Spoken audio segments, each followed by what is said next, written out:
No. What have I done? Hi, I'm Andy from Screen Rant, and nice to meet you again, Jim. How are you doing today?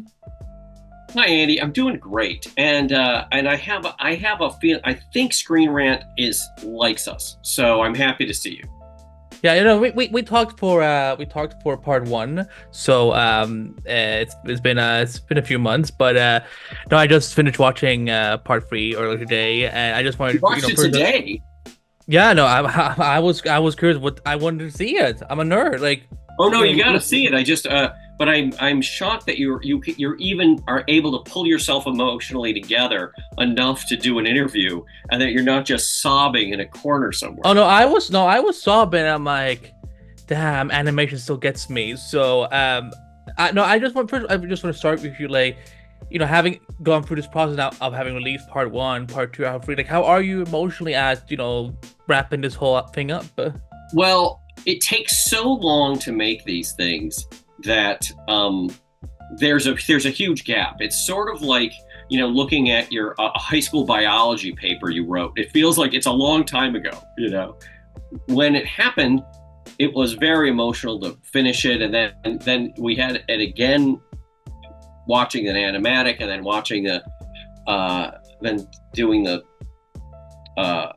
final session and the mix, and so I've had that process happen over and over again, and it's exciting to finally have other people experience it, and uh, and it's especially satisfying if for the people who react in the way we hope, that they got it and that they felt something, and that it was a satisfying conclusion to a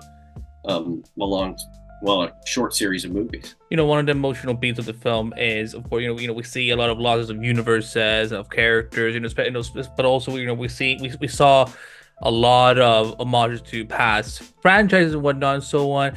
How did you guys go on about like picking, which universe are we gonna feature here and there before we basically destroy them in front of like all these people who've grown up with them since the 90s?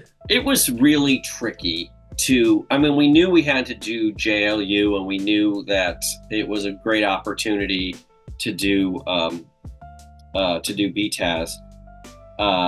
And the challenge was, well, how do we do Teen Titans and Teen Titans Go? Because those characters, the design is so drastically different from the more kind of straightforward, human body type that we're used to in these other universes. So we just showed the tower. But it would have been fun to do Filmation and see. There were ones we just weren't able to do, and it's. I wish we could have, but it was time and money. That's the weird equation of making these movies. Obviously, at the time, you didn't, none of us probably knew that this was going to be the final product that had Kevin Conroy in it. So, for you as someone who's worked in these films and obviously, a fan of yourself, like how did it, once you realized that this was going to be like his final performance, that we get to see, like how was it for you emotionally as an artist, I guess, knowing that like my story is the last time people will see him. It was a shock. I mean, there was first just reacting to Kevin's passing was a big deal, and then there was a little bit of relief knowing that we had gotten that in the can, and then of course immediately that changed to, oh, why didn't we do 5 pages like that, and we could have done so much more, but at least we have what we have, and so it is a nice little goodbye, and in a way that there's some satisfaction there. And I want to talk about the final scene of of this crisis story. We see the formation of this new universe, everyone kind of merging with each other and so on. But we ended specifically with a young Diana.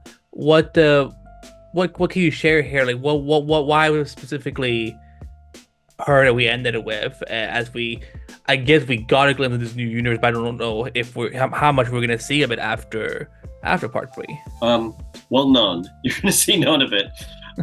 There will be a new universe that I'm sure will replace it, but we don't know what that is yet. And the reason it was Diana is because her story was about how she, in this version of Wonder Woman, in this multiverse, she's eternal, she's immortal, and that sounds great to us, especially to those of us who are starting to get a little old.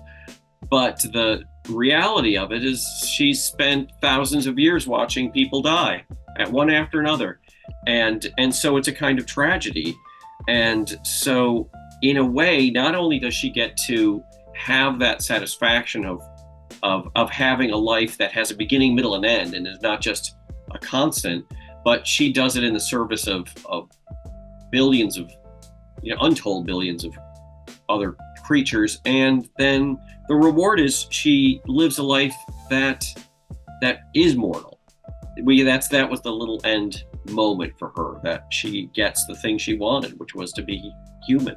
And just as we close out the Tomorrowverse, again, I know maybe they haven't announced like what is next and so on, but would you want to continue working on more DC animated stories, whether it is as part of a new anime universe, or kind of like these like one-offs, like Elseworld stories? Like, is that something that you would want to take part of? And if so, are there any stories that you would love to adapt from DC Comics?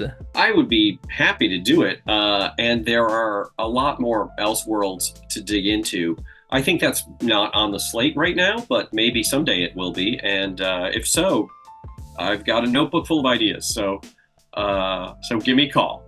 What is the one big takeaway that you hope audiences have from having followed the Tomorrowverse for even though it was maybe it's not as long as we had hoped, but like what if someone out there reads this interview or watches this interview, what do you hope they take away from your take on the DC universe?